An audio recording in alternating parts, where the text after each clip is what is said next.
we discuss the cash flow received from operation activities. કામગીરી દ્વારા પ્રાપ્ત થતો રોકડ પ્રવાહ આપણે જોઈ ગયા. તેનું એક ઉદાહરણ આપણે જોઈએ. Now let us examine an example of this.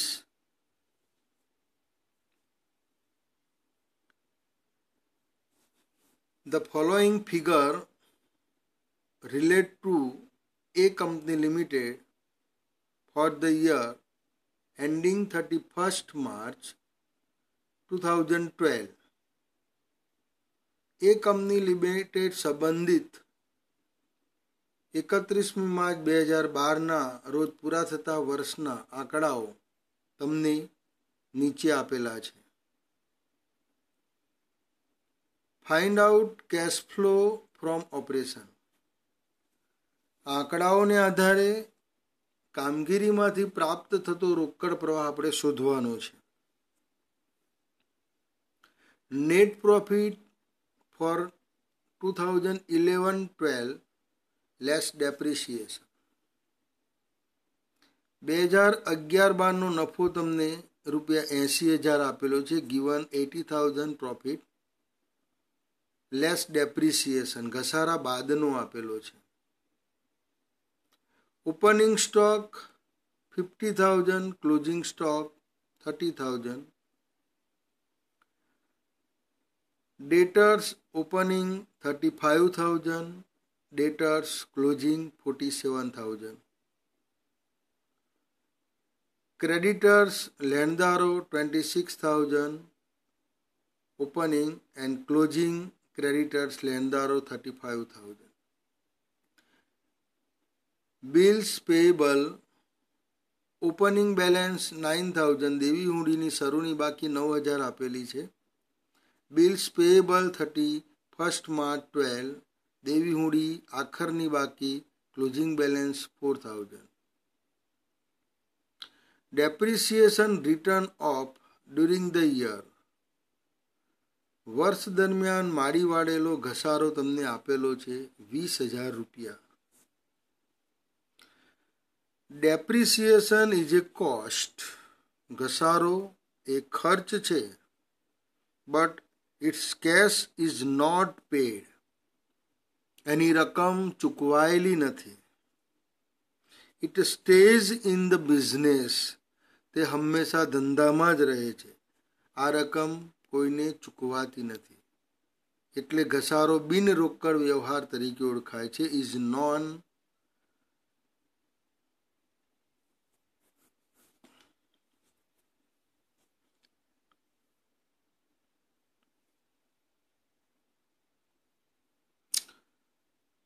Solution.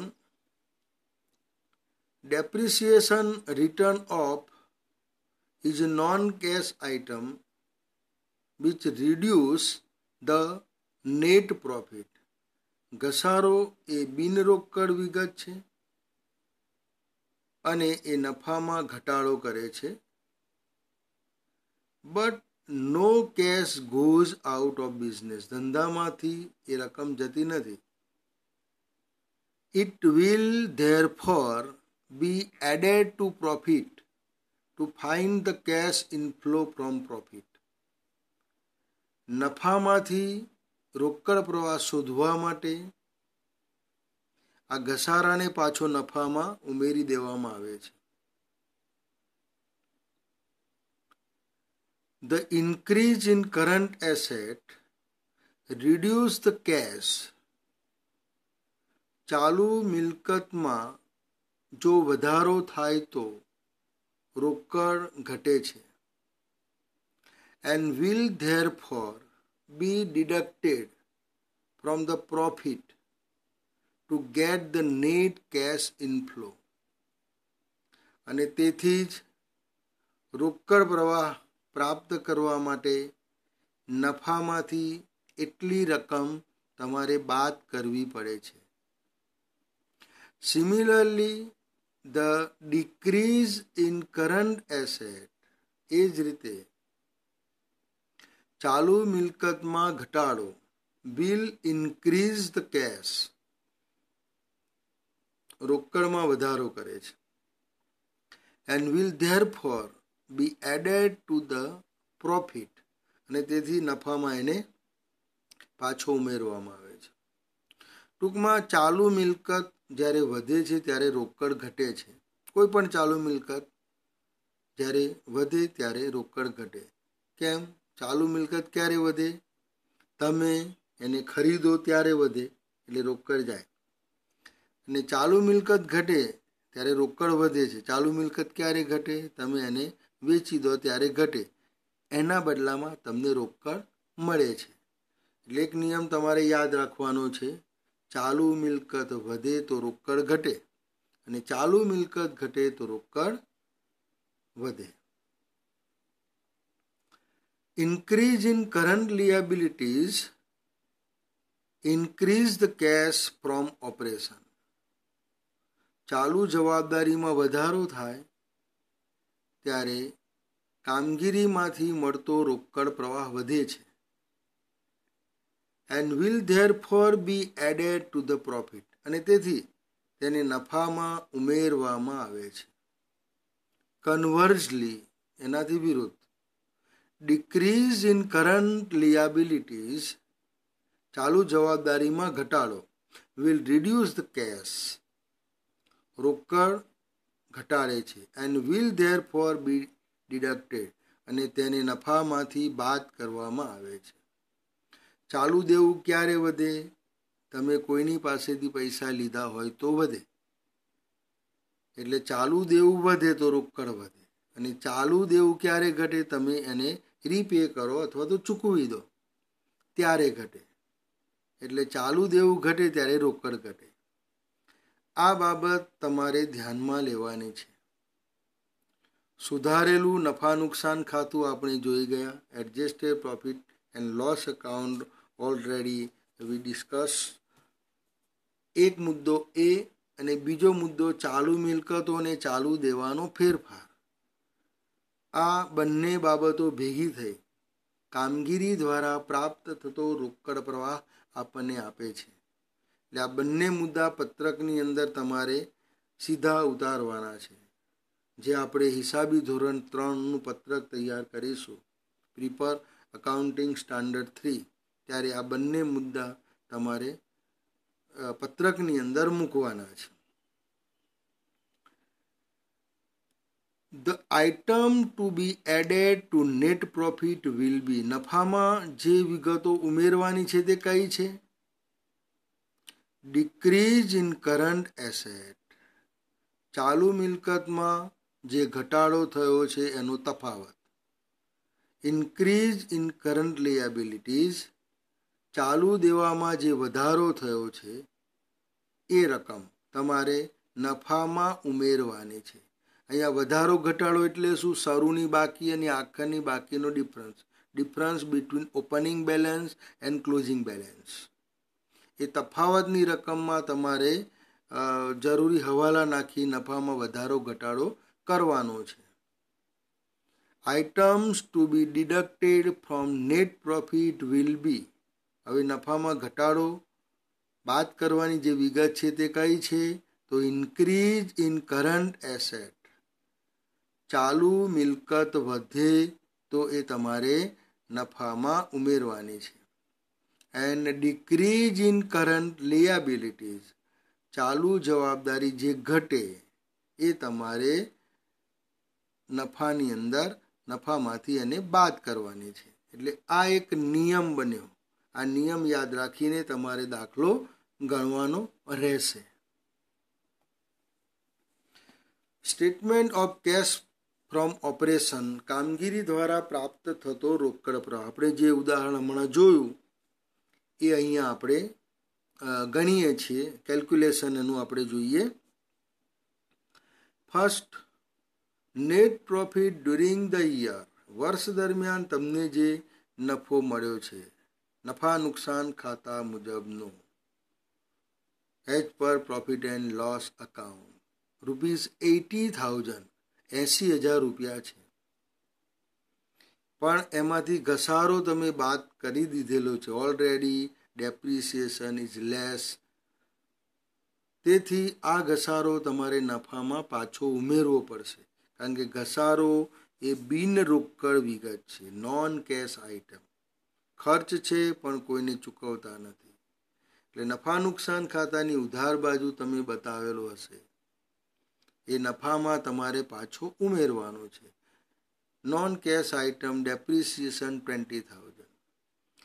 1 lakh rupees we arrive. આપણને જે 1 લાખ રૂપિયા મળ્યા, પ્રાપ્ત થયા, તે નફા દ્વારા પ્રાપ્ત થતો રોકડ પ્રવાહ છે.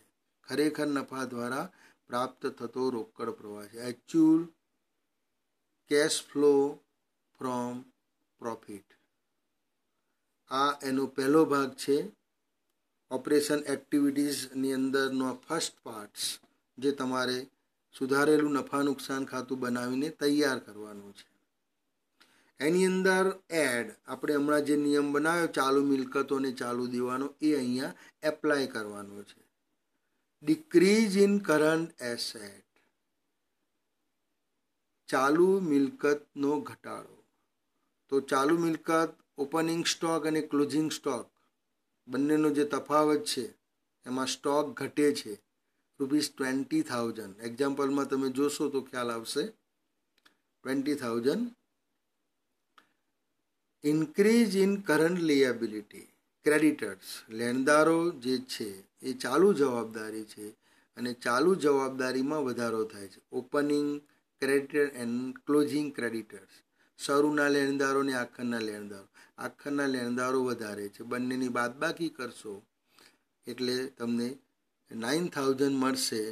એ વધેલા છે જે આપણે નફામાં ઉમેરવાના છે. એટલે total 29,000 add in profit, 1,29,000 less increase in current asset. ચાલુ મિલકતમાં જો વધારો થયો હોય તો રોકડ ઘટે છે એટલે આપણે એને બાદ કરીશું. તો ડેટર્સ opening balance and closing balance, opening balance કરતાં ક્લોઝિંગ બેલેન્સ વધારે છે એટલે તફાવતની રકમ 12,000 રૂપીઝ એ નફામાંથી આપણે બાદ કરવાની છે. ડિક્રીઝ ઇન કરંટ લિએબિલિટીઝ, ચાલુ જવાબદારીમાં ઘટાડો. ચાલુ જવાબદારી ઘટે તો રોકડ ઘટે છે એટલે આપણે બાદ કરવાની છે. અહીંયા બિલ્સ પેયેબલ, તમને જે દેવી હુંડી આપેલી છે એ દેવી હુંડીની 5,000ની જે રકમ ઘટેલી છે એ અહીંયા તમારે બાદ કરવાની છે. એટલે ટોટલ 17,000 લેસ ફ્રોમ પ્રોફિટ, નફામાંથી તમારે 17,000 બાદ કરવાના છે. કેશ ફ્લો ફ્રોમ ઓપરેશન્સ, કામગીરીમાંથી મળતો રોકડ પ્રવાહ અહીંયા 1,12,000 છે. ઇઝ 1,12,000.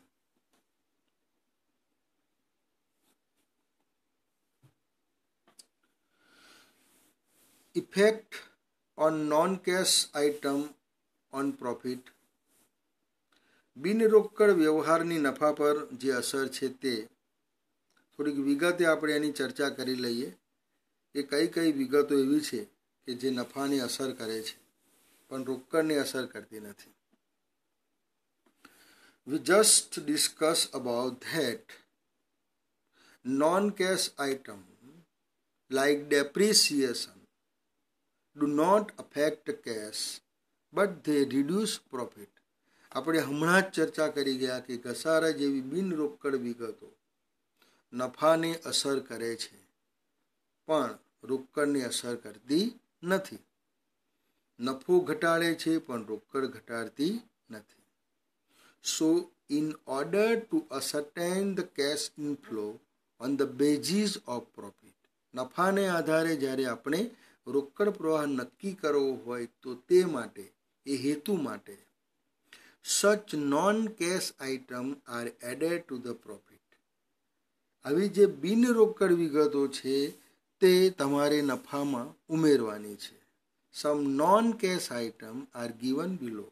આવી કેટલીક બિનરોકડ વિગતો તમને નીચે આપેલી છે.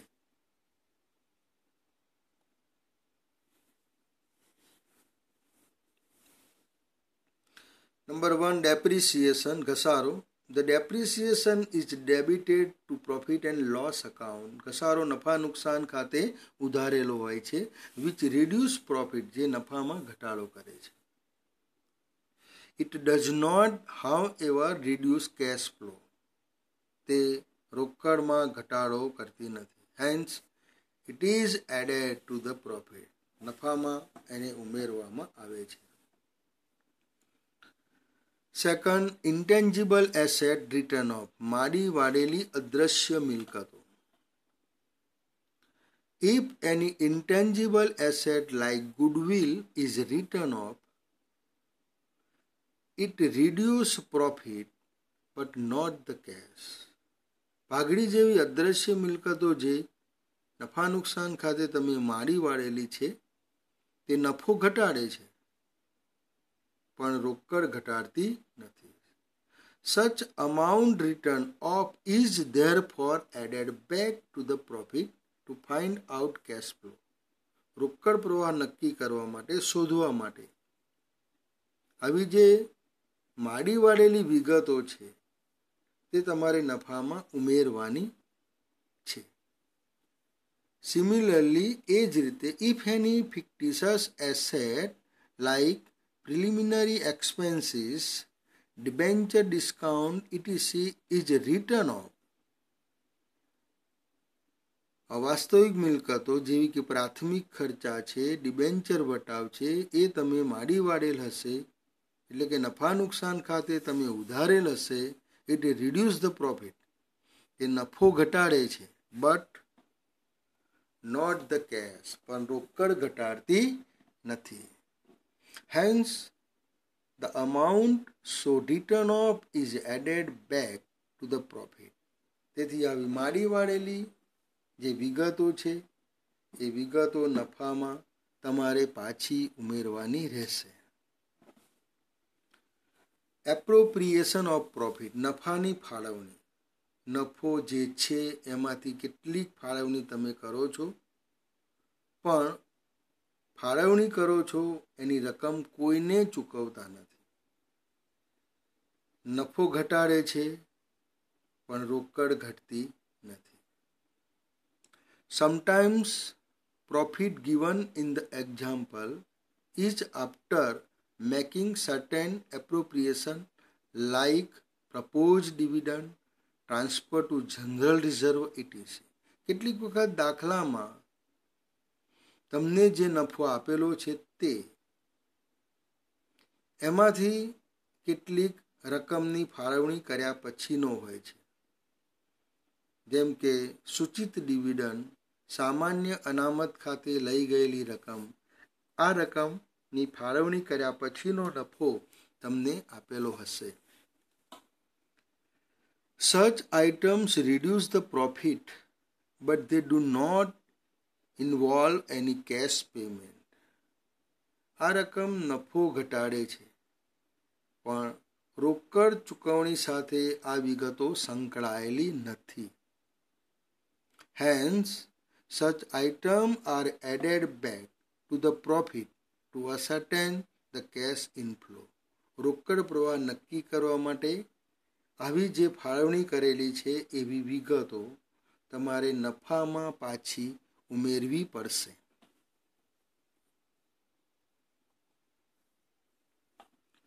Profit or loss on sale of fix asset. સ્થિર મિલકતના વેચાણનો નફો કે નુકસાન.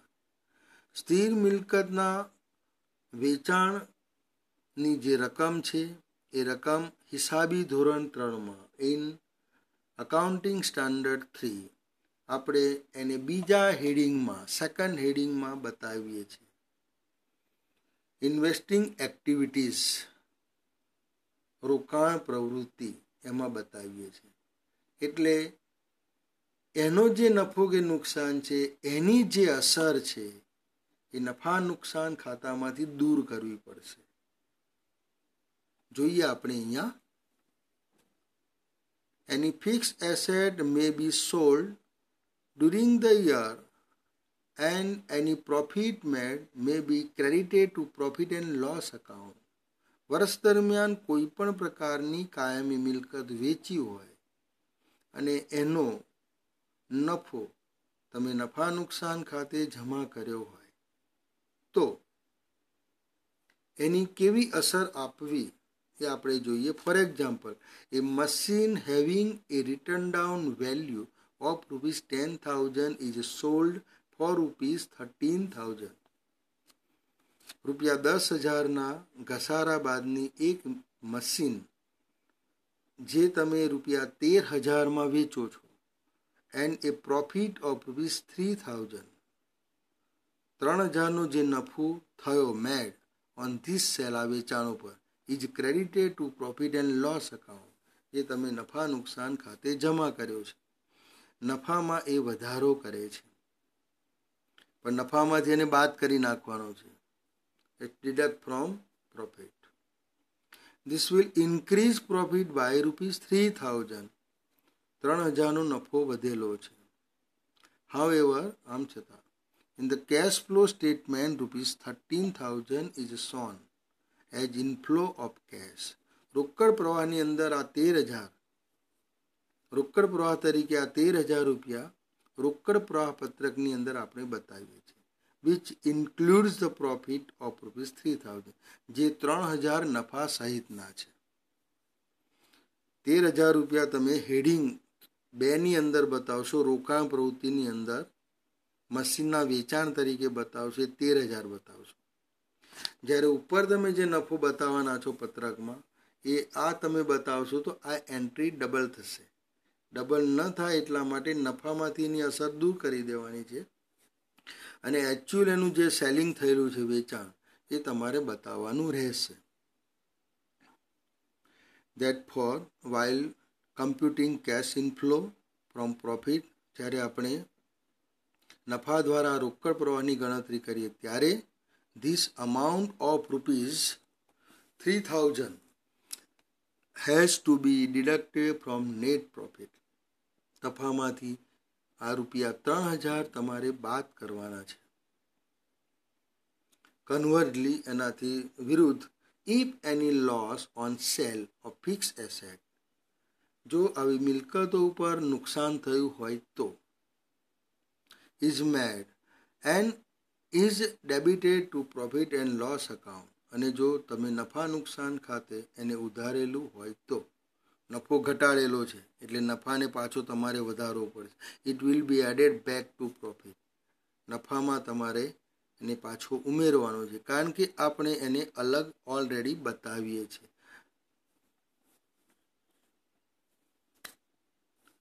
પ્રોવિઝન ફોર ટેક્સેશન, કરવેરાની જોગવાઈ.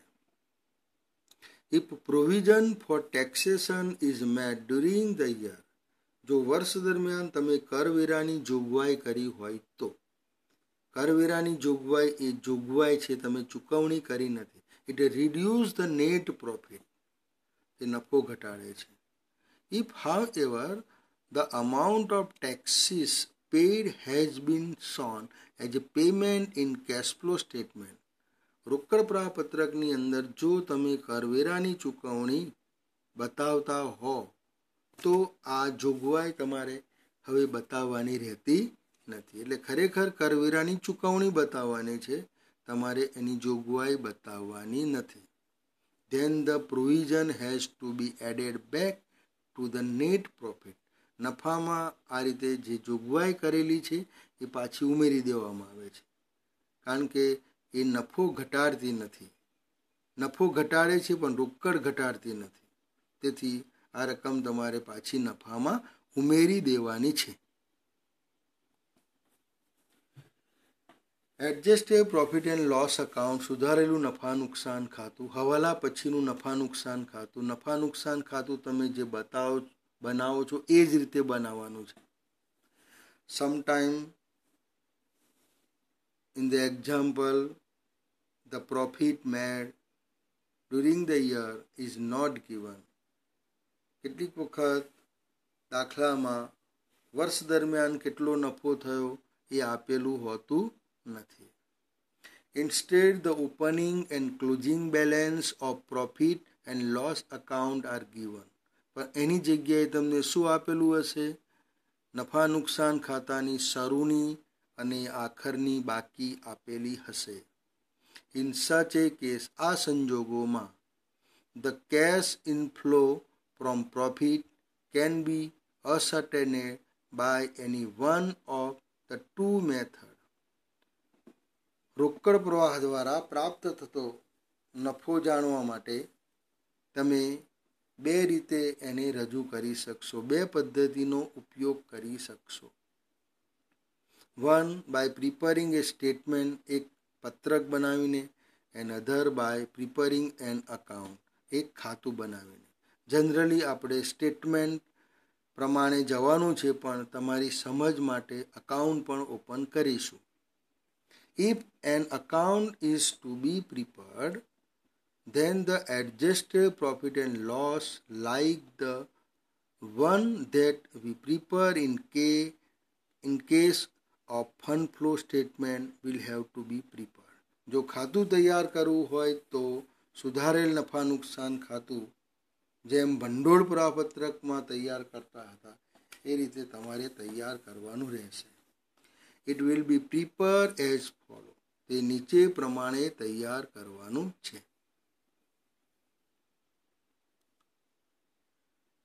Adjusted profit and loss account, સુધારેલું નફા નુકસાન ખાતું. જે રીતે નફા નુકસાન ખાતું આપણે બનાવીએ છીએ એ જ રીતે બનાવવાનું છે. ઓપનિંગ બેલેન્સ ક્રેડિટ સાઇડ આવશે. Opening balance will become credit side, and non-cash item like depreciation, goodwill written off, preliminary expenses written off will become debit side, ઉધાર બાજુ આવશે.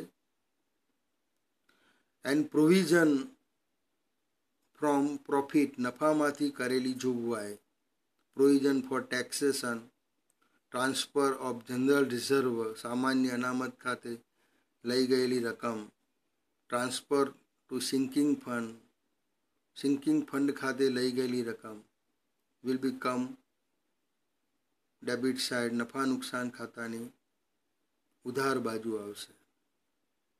Loss on sale of fix asset, સ્થિર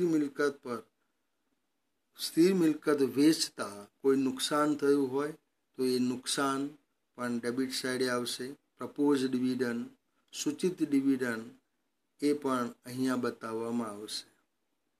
આખરની બાકી closing balance will be come debit side, profit and loss account, નફા નુકસાન ખાતાની ઉધાર બાજુ આવશે.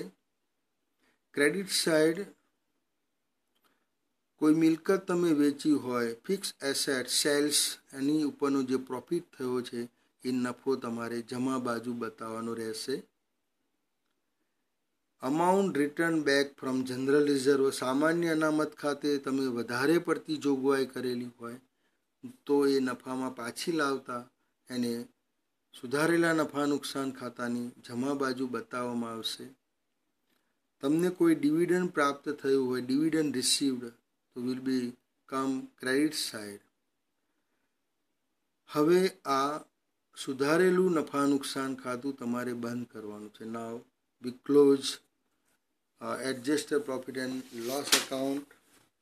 We get difference credit side, આપણને જમા બાજુ જે તફાવત મળ્યો તે જમા બાજુનો તફાવત એ cash inflow from net profit, નફા દ્વારા પ્રાપ્ત થયેલો રોકડ પ્રવાહ છે. તમને નફામાંથી કેટલી રોકડ મળી એ આ ખાતું બનાવીને તમે તૈયાર કરી શકશો. જો એને પત્રક સ્વરૂપે, સ્ટેટમેન્ટ સ્વરૂપે તમારે રજૂ કરવું હોય તો નીચે પ્રમાણે તમારે તૈયાર કરવાનું રહેશે. If it is to be ascertained by preparing statement, it will prepare as follow. A statement showing cash flow from profit, રોકડ પ્રવાહ દર્શાવતું પત્રક.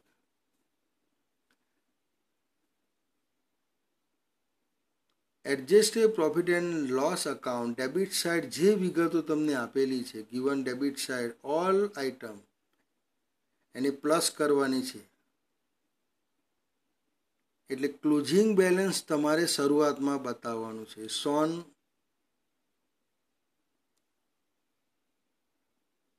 અને એની અંદર બધી જ વિગતો તમારે ઉમેરવાની રહેશે.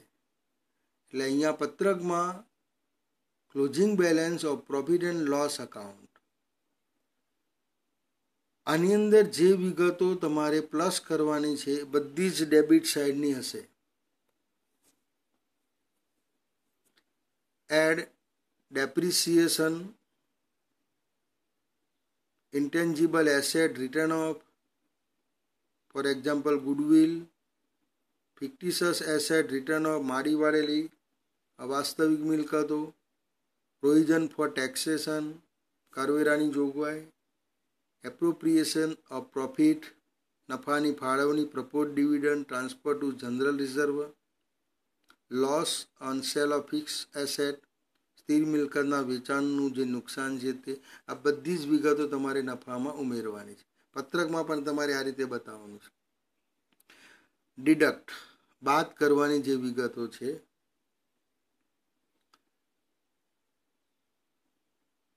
ક્રેડિટ સાઇડ જે વિગતો આપેલી છે એ બધી જ વિગતો તમારે બાદ કરવાની છે. All item given credit side less from total above item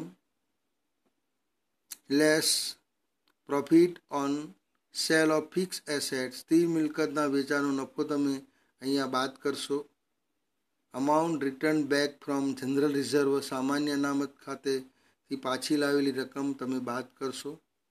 આ બંને વિગતો બાદ કરશો. એમાંથી less opening balance of profit and loss account, નફા નુકસાન ખાતાની શરૂઆતની બાકી બાદ કરવાની રહેશે. પણ પત્રકમાં તમારે ક્લોઝિંગ બેલેન્સમાંથી ઓપનિંગ બેલેન્સ બાદ કરવાનું છે.